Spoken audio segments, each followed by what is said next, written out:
Овој разговор е вториот разговор кој што ќе го води наша Искра, а гостите пристигнаа од Куманово. Успеа некако да се пробијат по скопската утринска гужва ова утро.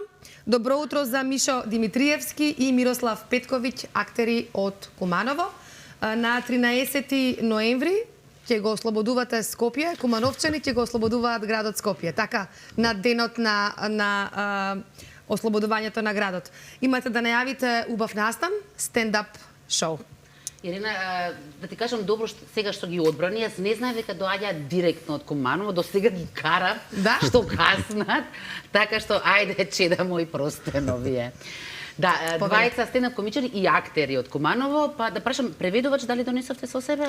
На паркинг да не е? Не, ќе се потрудиме самите да го завршиме. Ако не, Ирена остане тука. Да преведувам. Ти да преведуваш. Да, Мирослав и Мишо, добро утро и од мене. Добро утро. Вака би го започнала. Иако сега, нели, утринска да најавите настан, значи на 13 ноември, но сепак малку и околу вашата дејност, која што е специфична. Знаете дека, нели, за гравот синоним за квалитетен граф е од Тетово дека е. Прето само знаете кај да водам, черешна дека е од Охрид. Сега кој ќе се спомене Куманово, тоа е нека гаранција дека станува збор за добар хумор. Ме интересира зошто. Самите луѓе го препознаваат. Дали е поради дијалектот, дали е поради начинот на кој што се однесуваат кумановци, или можеби некоја посебна мозочна виуга која што вам би е развиена, а не на другите. Под С, последното. Последна мозочна виуга. Ке да е тоа, значи. Да. Има инаку една мисла, знаат гледачите дека за актери тешко е станувањето наутро и има една мисла која што стално некако ми се појавува по фејсбуците, никогаш немам повод да ја кажам, еве сега ќе ја кажам, а тоа е вели дека треба да постои закон да се забранат луѓето кои што се обидуваат рано наутро да бидат духовити. За вас ова е рано наутро. Да. Дали вам воопшто нешто ви е смешно рано наутро? Па смешно е дека кога ќе кажеме дека ќе стасаме на време рано наутро. Да. Куманово директно. Директно. И тоа е малку смешно. Имам до некои десетина насмевки така по сабаља што можам да ги искористам. Ама одглумени? Не одглумени, вистински, ама после да ми е смешно, нема више насмевки повише во мене, до не се распестам малку. Многу и светски познати комичари, знаете дека во приватниот живот не само што не се смешни, туку и приватните животи се малку на некои дури и вели трагично ми завршува. Ви какви сте приватно? Смешни. Смешни. Се обидуваме да бидеме забавни. Да држиме еден ентузијазам во работата и во животот. А што е со оние моменти кои што предпоставувам дека да се ставиме се малку еби во вашите чевли. Малку оптеретуваат што кога некој ќе каже некој комичар дека особено дека од Куманово, по автоматизам сега очекува при секоја ваша средба вие да го забавувате. Да. А на вас на пример ние вам ден во тој момент. И што правите? Тоа е еден товар кој кумановци често го носат. Без разлика која професија се, дали се актери, пејачи или само се кумановци, веднаш кога ќе се сретнат со кумановец, едва чекат луѓето да прозбори збор кумановски и да се смеат. А без да разбира или не разбира? Мислам дека не разбираат повеќето. Сега по младите генерации се помалку и помалку разбираат кумановски. Има една бариера, но се обидуваме да ја срушиме таа бариера и да ги поднаучиме малку кумановски и новите генерации. А што е со оној обратен момент? Ти ќе кажеш нешто или си сам ради лепота овде? Не ќе кажам, секад се среќаваме со тоа. Кумановац, кажи еден виц. Секад. Тоа е секад. А баш кога ќе ти кажат, кажи еден виц, ни еден виц у главата не ти доаѓа. И баш како не е вицот поврзан со моментот, пропаѓа у вода. Штрчи некако. А оној обратен момент кога треба некој да ве свати сериозно, кој имате некој сериозен проблем, а никој не ве сваќа сериозно. Почнуваме да зборуваме литературно. Во тој момент почнуваме литературно за да можеме да се разбереме. Особа Б, повелете. Особа Б, воздржат. Вие во оваа ситуација, она што треба да го најавите, сте во улога на стендап комичари, но вие инаку сте и актери. Еве сега, сериозно, што е потешко? Да ја насмееш публиката или да ја расплачеш? Ќе почекаме, не мора веднаш да одговорите, имаме време. Навистина два различни предизвици се.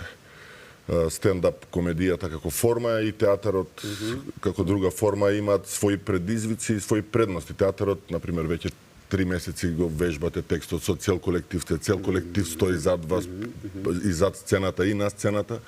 Додека во стендап комедијата сте сами со микрофонот пред одреден број на луѓе, така од минимум 30 да кажеме до кај 200-300. Каде што импровизацијата е составен дел од самиот настап, така, во голем дел. Во голем дел Во голем импровизација, дел. да, има одредени столбови кои мора да се следат, но Но мора да се следи и дишењето на публиката тука. точно. И сте сами на сцена, мислам, ако нешто зафркнете, сами сте виновни. Сега ние дојдовме двајца, па можем да кажем дека Еден на превод за зафркнете, ајде во друга публика, да. зафркнете, не е тоа некомплицирано. Ако промашете, така. Промашете, да.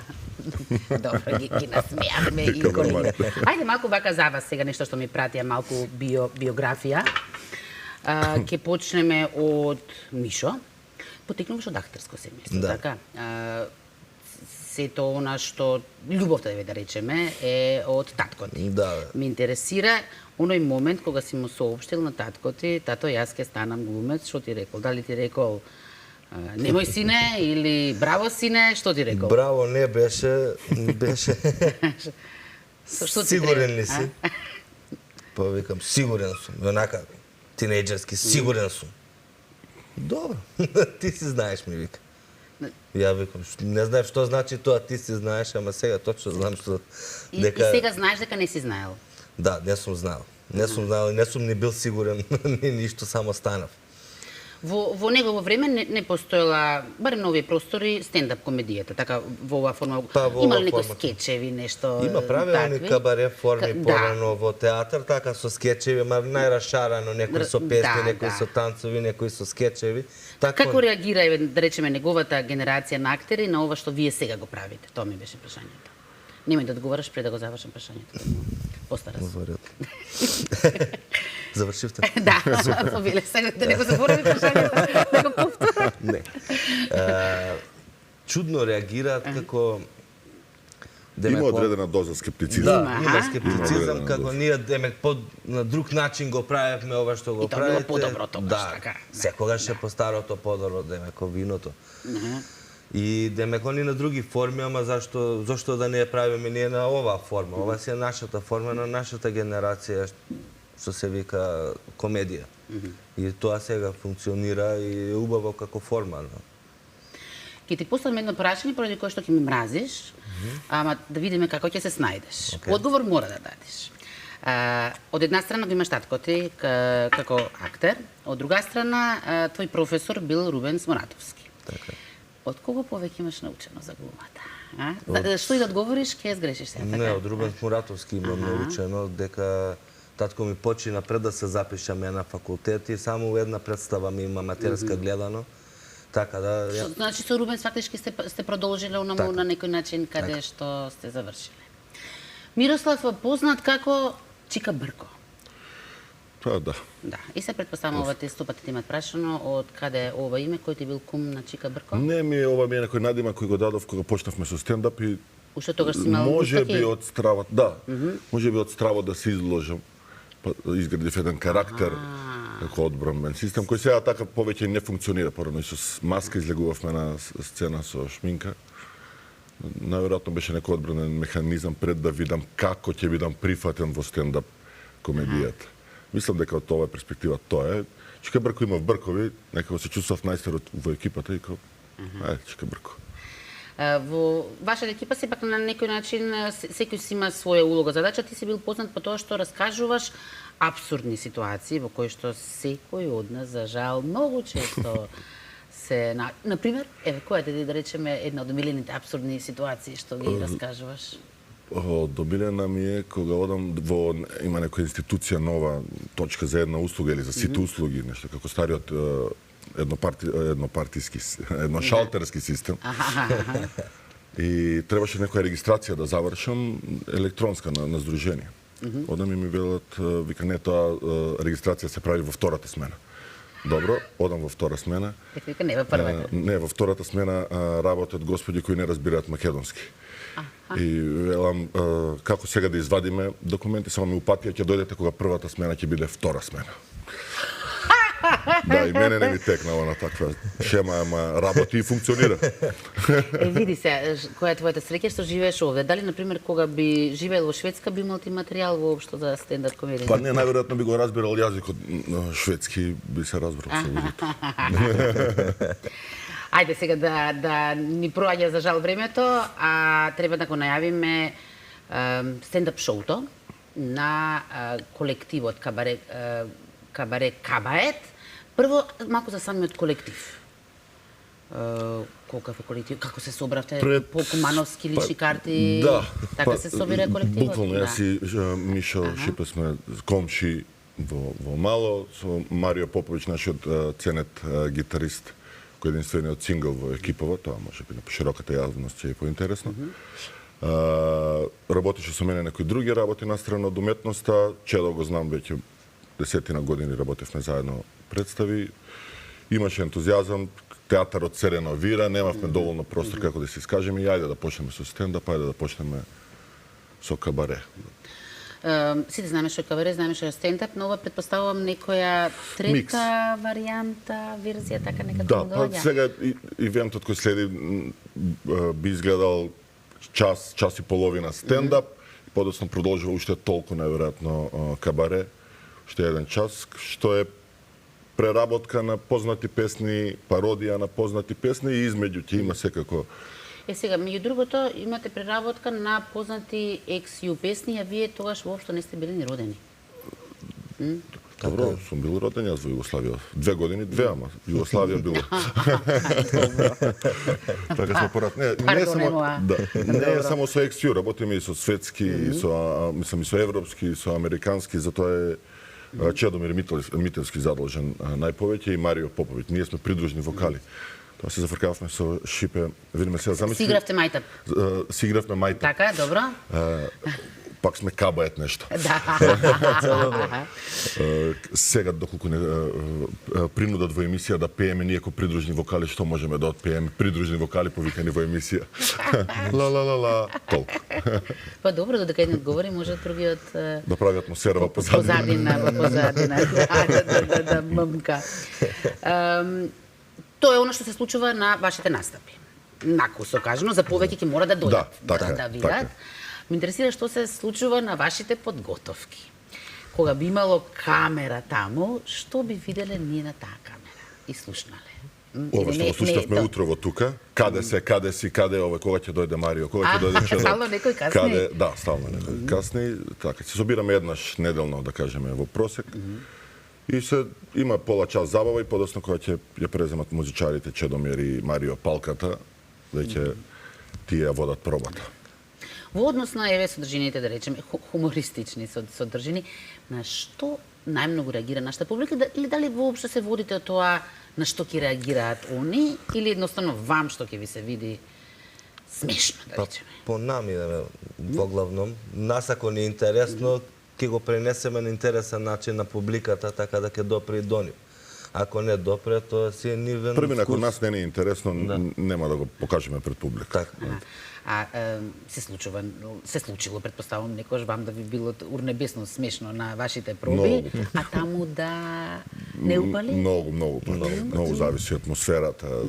И која е целната група, кој седи во публика, генерацијски колку се близко, например, повозрастните. И психолог треба да имате во вашиот колектив. Па да, повозрастните, например, разбираат кумановски дијалект многу повеќе. Помладиве не им е јасно. Вие реков преведуваш да се земете, вие не ме слушате. За помладите. Не, сега имате апликации, кажуваш на кумановски, преведуваш македонски. И што правите, еве да речеме, кога е мртва публиката, можам да го потребам, се извинувам тој израз, така, што правите во таква ситуација? Кој ќе ви потонат сите лаги, така? Му велиме на келнерот да им однесе по 3 пијачки на сите, да се опуштат и подоцна продолжуваме од почеток. Тоа е значи спасот.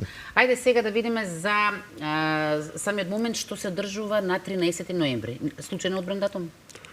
Случајно тоа беше слободен датум таму, но се погоди дека всушност не е случајно 13 ноември ослободување на Скопје. Кумановци да дојдат да го ослободат Скопје на големото предградие на Куманово. Ќе биде баш ќе биде интересно да се. Ќе ми кажете која кола е ваша да ви ги дупнеме гумите кога ќе си одите. Да, со кумановски таблици. Откако го ослободивте Скопје. и се надеваме дека ќе биде забавно. Ако не им е забавно, ќе ги вратите парите? Ќе им ги Да, вратите? да. Ги враќаме парите во натура, односно во пијачки на дружба после настап. Рековте дека мразите кога викат ајде каже виц на Кумановски, ама секогаш се веќе тука очекуваат гледачите завршиме, не ве терам да кажете виц, сакам само за самиот крај, бидејќи имаме уште 30 на секунди, да ги поканите на ова стендап шоу на 13 ноември на Кумановски. Со кои зборови да ги поканите, да ги привлечете да дојдат. Ако не е добра поканата, нема да дојдат. Ево вако е сега. На 13 ноември, ослободување на Скопје, сви да дојдете у Public Room, да нема многу голем отпор. Тамо ќе смо ја, Миро, Чедо и Марио, Кабаре Кабает. Повелете карти на zlatenzap.mk по цено 300 денари онлайн и на врата ќе биде по цено 350 денари, така да повелете, бурумте за револуцијата. У 9 сат на вечер. Тачно. Одлично, дечки, ви посакувам многу успешен настап, да ви се множат, почесто да ни доаѓате, навреме да ни доаѓате. Еве, бидејќи сега ќе го ослободите Скопје, може да дојдете кога сакате. Кога сакате. Да не посетите. Ви благодарам.